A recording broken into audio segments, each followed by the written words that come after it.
Find dy by dx if 2x plus 3y which is equal to sin y. ஒரு equation கொடுத்துட்டாங்க, இந்த differentiate பண்ணி dy by dx நம்மளை கண்டுபிடிக்க சொல்கிறாங்க. சரியா? இப்போ given என்னது 2x plus 3y which is equal to sin y. ஓகேவா? என்ன கண்டுபிடிக்க போகிறோம்? dy by dx. என்னென்ன ஃபார்முலாஸ்லாம் அதை யூஸ் பண்ண போகிறோம் அப்படின்னு சொல்லி பார்த்தோன்னா, sin x with respect to x differentiate பண்ணால் cos x, x with respect to x differentiate பண்ணால் 1. ஓகேவா?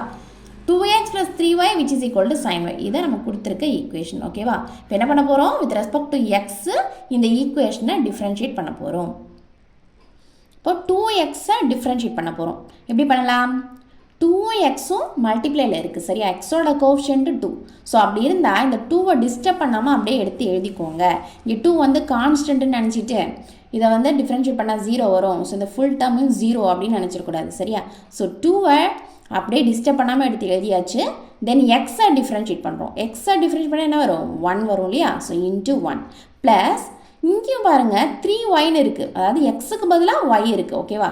அப்போ இதை டிஃப்ரென்ஷியேட் பண்ணாலும் எப்படி எழுதணும்? 3யை டிஸ்டர்ப் பண்ணாமல் அப்படியே எழுதிட்டு yயை அகெயின் நீங்கள் என்ன பண்ணணும்? டிஃப்ரென்ஷியேட் பண்ணணும். ஸோ yயை டிஃப்ரென்ஷியேட் பண்ணணும்னா dy by dx. ஓகேவா? எக்ஸை டிஃப்ரென்ஷியேட் பண்ணால் 1, இங்கே yயை டிஃப்ரென்ஷியேட் பண்ணால் என்னது 1 போட்டுறக்கூடாது. yயை டிஃப்ரென்ஷியேட் பண்ணால் dy by dx. ஏன்னா வித் ரெஸ்பெக்ட் டு எக்ஸை நாம் டிஃப்ரென்ஷியேட் பண்ணிகிட்டு இருக்கோம். சரியா? which is equal to அதே மாதிரி sin yயை டிஃப்ரென்ஷியேட் பண்ணுறோம். sin y எந்த ஃபார்மில் இருக்குது? sin x மாதிரி இருக்கு இல்லையா? எக்ஸுக்கு பதிலாக y இருக்குது, அவ்வளோதான். ஸோ sin xஐ டிஃப்ரென்ஷியேட் பண்ணால் cos x, ஸோ sin yயை டிஃப்ரென்ஷியேட் பண்ணால் cos y, அண்ட் தென் நீங்கள் yயை டிஃப்ரென்ஷியேட் பண்ணணும். ஸோ yயை டிஃப்ரென்ஷியேட் பண்ணால் dy by dx. கிளியராக புரியுது இது வரைக்கும்? இப்போ பாருங்கள், dy by dx இருக்க டேர்ம்ஸ் எல்லாத்தையும் ஒரே சைடில் எழுதிக்க போகிறோம். அப்போது இங்கே பாருங்கள் 3 இன்ட்டு dy by dx இருக்கு இல்லையா? அதை இங்கே எழுதிட்டோம். இங்கே cos y into dy by dxன்னு இருக்குது. ஸோ அதை இந்த சைடில் கொண்டு வரும். இப்போ ப்ளஸில் இருக்க டேர்மு இந்த சைடில் வரும்போது எப்படி வந்துடும்? மைனஸில் வந்துடும். So minus cos y dy by dx அப்படின்னு வந்துருச்சு. இங்கே 2 இன்ட்டு 1 என்னது?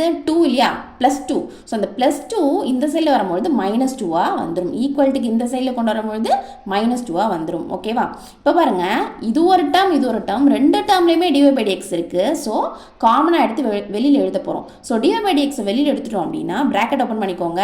இங்கே என்ன இருக்கும்? 3 இருக்கும். சென்டரில் மைனஸ் இருக்குது. இங்கே dy by dx வெளில வந்துருச்சு அப்படின்னா cos y இருக்கும், which is equal to -2. இங்கே 3 minus cos y மல்டிப்ளிகேஷனில் இருக்குது. ஸோ இந்த சைடில் வரும்பொழுது டிவைடில் வந்துடுது. dy by dx is equal to -2 divided by 3 minus cos y. ஓகேவா? இப்போ என்ன பண்ண போகிறோம் அப்படின்னா 3 minus cos y இருந்து மைனஸை காமனாக வெளில எடுக்க போகிறோம். அப்படி எடுத்தோன்னா என்ன ஆகும்? cos y ப்ளஸ் ஆகிடும், 3 வந்து மைனஸ் ஆகிடும். ஓகேவா? இப்போ இந்த மைனஸையும் நம்ம கட் பண்ணிடுறோம். தென் dy by dx is equal to 2 by cos y minus 3.